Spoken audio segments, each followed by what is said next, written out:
Hello again, everyone. It's race day in Indianapolis. I'm Gary Godsoe, and welcome to Velocity Online Racing's coverage of Round 7 of Season 12 of the VOR Signature Series, the INDYCAR Championship. As today we come to you from the world's greatest race, the racing capital of the world, Indianapolis Motor Speedway, for the Indianapolis 500, presented by ALZ.org. And there's row one, and on the pole is Liam O'Sullivan, who finished third in yesterday's DW12 race. Then yesterday's winner in the DW12 race and the defending series champion of the DW12 series, the iconic series, Edson Santos, in the middle of row one. Julian Altena on that outside spot that you were talking about being so critical. Andreas Ike, I want to be like Ike. He's on row two, along with Fordor Dershinko and Cameron Bustain. Yaroslav Donskoy in the New Garden livery. Mark Murphy in the center of row three, and Lucas Laudato outside of row three. Silvazzi, Millward, Kinder in row four. Gallus, Forsyth, Stout, row five. Lovern, Christensen, Nathan Moore in row six. Rizza, Jomo, and Tim Bree. Watch him. He had a good race yesterday in the DW12. Lee Kane, by God, it's Kane, in row 14, or excuse me, in the number 14 in row 8. Jonar Kausch in the middle of row 8, and Cody Meadows. Matthias Strauss, Lucas Santos, Chin Van Velde. Chin in a nice pink car today. Check that out. Lorenzo Bonder back there in row 10. Seb Alexander's got a long way to go in the middle of row 10. Dan Inch, who will be carrying the ALZ.org sponsorship. And they are presenting today's Indy 500. And then back in row 11, Jordan Evans and Luis Nunez. He's going to start shotgun on the field. And this 32-car field, Julie did a really good job of getting a lot of interest in recruiting for this one to get 32 cars. It's not the first time that someone named Sullivan been on the front row here.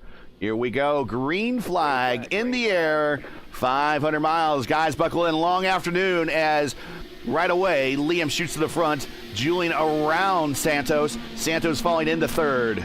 Too wide, a little bit further on the back of the field, down the back straight. Still too wide in the back, trying to get situated. Oh, car on the inside wall. And that is Lee Kane. Caution on the racetrack. Big wreck in the back. But yeah, apron bad, and then the other two guys are just victims. Oh, they're spreading out in the back. We're stacking up. Not sure where the bad start came, but we are stacked up in the back. That's right where Seb and Nunez are. Forsyth, Millward battle for position between two streamers. Oh, we're going to have Stout a fourth looking car. to go through. Here we go. Stout, three wide into one. And the smart one there was Craig. He's like, no, not now, not at lap 8. And Doshinko He's going to build a run here on the outside. Look at Murph go. He found the OP line. It's only OP if no one's there in front of you. They were about 1.5 inches from Mark Murphy's day ending. First stop of the day, critical green flag pit stop. Hit your marks. Make sure you get within reach of all your crew members. They can get to those tires. That hose can reach the inlet. Now we got a number of people on pit road. Nathan Moore staying out. Gala's staying out. They're in a battle side by side through the North Short Chute right now in front of the suites. Oh, Strauss misses his marks. That's going to cost him, especially under green flag. He's still having trouble finding them. Something to note, Edson Santos missed his pit box very badly. The fallout of that is that he's now running 25th instead of up in the top 3. Oof. And O'Sullivan's going to join out Julian. So Julian jumps him. Well, not yet. Here we go. Outside. Going into 3. And it's teammates racing, so you know it's going to be clean. Caution on the racetrack. Joseph Morales. Oh, and then he gets a little help from Santos. That wasn't a chrome horn necessarily. I think Santos saw the action in front of him, was trying to avoid it. Everybody, it is a pit party here at Indianapolis. Although John Christensen and Seb Alexander and Luis Nunez are rolling the dice. Christensen pitted on lap 37. Alexander Nunez on 40. Everyone else behind him just pitted in on new tires. Green flag in the air. And let's watch Donskoy, who is getting pretty aggressive already on the back of Liam O'Sullivan. Julian not wasting time inside of Nunez into 3. Clear, move him up to 3rd. Altena's going to have a huge run here on Alexander. Shifts the inside, lunges ahead to 2nd place. Oh, and he's going to take the lead from Christensen. Yeah, teammate just says, keep the run going. I'll give you the room. Oof. Oh. Yeah, everybody getting close to the wall there. Now Ike I think and Donskoy was Donskoy. in it. Oh, Murphy's going to get Donskoy here because he's going to push up on exit because of the dirty air. Murph's going to go to the bottom. Ooh. Not clear. Not clear. Not clear. No! I wonder how much of that was a little frustration. 100% was that. 100%. This might bring out a yellow. He's stopped on the backstretch. He toes. And we know Santos will will gamble and play strategy on pit road, like putting in less fuel. Now here's Julian. He's getting passed by the others on the 2nd strategy. Yeah, and he's getting passed by Stout. But the leader right now is everybody on that 2nd strategy. Here they are, all 3 of them, with Stout, who just stopped. Julian's there. But Alexander, Nunez, and Christensen. Nunez now the leader. Christensen underneath Alexander. Push him to P2.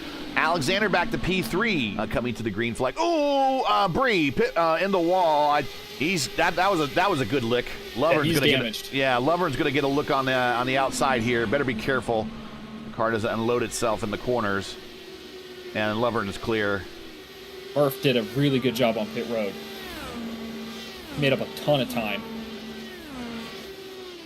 He's probably going to cycle into 3rd. Battle for 3rd. Liam O'Sullivan, Murphy. Murphy going to keep on the high side. Not enough momentum. You saw the Altena All Sport cars getting lined up here and thought he didn't want to get ganged up on. He's going to get ganged up on anyway. Here comes O'Sullivan. 2-on-1 cage. Back 2-on-1 cage match. Handicap to the lead. Julian's going to stay to the inside. He's going to defend. Out to the outside and makes it easy. Julian did everything he could. That is one Altena Motorsports car down. If he beat Liam O'Sullivan through the pits convincingly, he will re-inherit the lead, and my pick will be looking strong in the last leg of the race. And on that note, O'Sullivan's coming in. Only 2/10 separating them. And Stout spun! Inside! We just broke away as he started to go sideways. And that is... Game over. Game over for Stout. And that has, in many ways, I might believe, too much weight jacker with the way that car unloaded on exit. Luis Nunez, final stop on pit road. One of the first stalls he will hit. Except Alexander, final stop. He's got one of the first pit boxes there. Down and away, waiting for those final drops to hit. 9.2. Does he pop out in front of Seb Alexander? Gonna be close. Alexander's got a run here coming off of 2, and now the slipstream of Ike. Alexander commits to the outside. He has the momentum, but Ike is now up to speed and holds the position. White flag in the air. Liam O'Sullivan, 2.5 miles ago. Can't make up 7/10 of a second in one lap, but I think Altena's going to try. You can, but something's got to happen in front of him. Or something's going to happen to him on the racetrack, a la Jarrah Hildebrandt. In a very similar situation. Cleanly down the backstretch, into 3. Julian getting close, 7/10 now. Into the short chute. Julian still giving a hustle. Down 4, into 4, clear 4, down the front straightaway. No one else to worry about, but looking at the checkered flag and the yard of bricks, Liam O'Sullivan, your winner here in the Indy 500, presented by ALZ.org. Liam O'Sullivan, then Altena, then Murphy, Nunez, Forsyth, your top 5. Edson Santos, man, all there was one bad pit stop for him, wasn't it? P6. Lucas Lodato, great finish for him. Very quietly up to 7th in the number 7. Ike, probably not the race he wanted. Definitely had the mileage if it turned into a fuel mileage race. He definitely was going longer than everyone else. Finishes 8th. Alexander on that other strategy comes home 9th. He was deep in the field. That paid off for him. Strauss and 10th.